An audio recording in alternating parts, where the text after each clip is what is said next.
আমি তোমাদের শ্রাবণী। আজ এটা নতুন রান্না দেখাবো। এই যে সেই ঘরে বড়ি দিয়েছিলাম, এই যে আর এই ডাঁটা, এই সজনে ডাঁটা দিয়ে, আর এই ঘরের বড়ি, হিঙের বড়ি আর ধনেপাতা আমি তোমাদের দেখিয়েছিলাম। আমি এই বড়ি দিয়ে আলু দিয়ে আর একটা নিরামিষ রান্না, দারুণ খেতে। আর এই গরমে এই ডাঁটার ঝোল খেতে দারুণ লাগে। তাই এই সব কেটে কুটে নিই, তোমাদের তারপর দেখাবো কীভাবে কীভাবে রান্না করছি।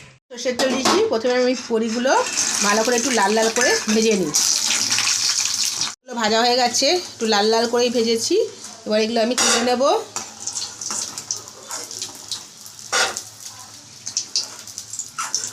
এবার যে তেলটা আছে ওই তেলেই আমি ডাঁটাগুলো হালকা করে একটু ভেজে নেব। একটু হালকা করে নুন দিয়ে দিলাম যাতে ডাঁটাগুলো নুনটা ঢুকে যায়। এবার আমি ডাঁটাগুলো তুলে নিই। ভাজা হয়ে গেছে, আর বেশি ভাজবো না। তুলে নিয়েছি। এবার এই তেলেই আমি জিরে, তেজপাতা, শুকনো লঙ্কা ফোড়ন দেব। একটু জিরেটা ভাজা ভাজা হয়ে নিই। তার মধ্যে আমি কেটে রাখা লম্বা লম্বা করে যে আলুগুলো, সেগুলো দিয়ে ভাজবো ভালো করে। আলুগুলো একটু ভেজে নিই। এই মশলাটা কাঁচা লঙ্কা দিয়েছি। এবার এর মধ্যে এক এক করে মশলাটাই মিশিয়ে নিই। জিরের গুঁড়ো দিলাম 1 চামচ, ধনের গুঁড়ো দিলাম 1 চামচ, আর অল্প করে দেব লাল লঙ্কার গুঁড়ো। বেশি লঙ্কার গুঁড়ো দেবো না, একটু 1/2 চামচ দেব লাল কাশ্মীরি লঙ্কা। ভালো করে ওটা ভাজা ভাজা গেছে। একটা মাঝারি সাইজের হাফ টমেটো আমি দিয়ে দিলাম, আর সঙ্গে দিয়ে দিচ্ছি নুনটা। টমেটোটা তাতে নরম হয়ে মিশে যাবে। আর ডাঁটাতে আবার নুন দেওয়া আছে, পরিমাণ মতো নুনটা দিয়েছি। হলুদটা দিয়ে ভালো করে মিশিয়ে নিলাম। ভাজা ভাজা হয়েছিল। এবার এর মধ্যে আমি যে মশলাটা মিশিয়ে রেখেছিলাম সেটা দিয়ে দিলাম। ভালো করে আবার নেড়ে নিই।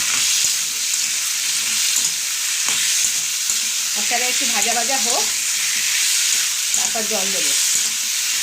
ভাজা ভাজা হয়ে গেছে। এবার আমি এর মধ্যে ডাঁটাগুলো দিয়ে দেবো।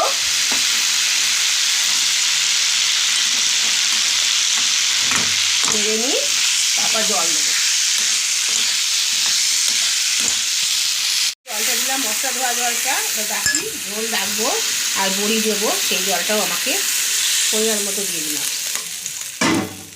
ফুটি উঠুক, তারপর বড়িগুলো দেবো। দেখো ঝোলটা ফুটে ফুটে অনেকটাই কমে গেছে। এবার আমি বড়িগুলো দিয়ে দিব। বড়িগুলো একটু ফুটলেই নরম হয়ে যাবে। আলুও দেখে মোটামুটি সেদ্ধ হয়ে গেছে। দিয়ে আবার ঢাকা দিয়ে দিই।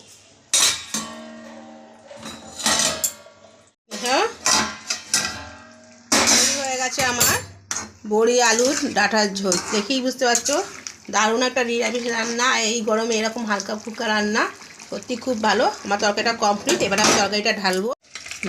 একটু ঝোলঝোলই থাকবে। আচ্ছা বলো, সবার পক্ষেই খুবই ভালো। তাই দেরি না করে তোমরা এই রান্নাটা একবার ট্রাই করে অবশ্যই করো। আর ঘরে দেওয়া বড়ি, কেনা বড়িও করতে পারবে, কোনো ব্যাপার না। যাই হোক করে খেয়ে জানাবে কেমন হয়েছে। আর অবশ্যই কমেন্টে জানিও। সাবস্ক্রাইব করে বেল আইকনটা প্রেস করতে ভুলো না। সবকে দেখার জন্য ধন্যবাদ।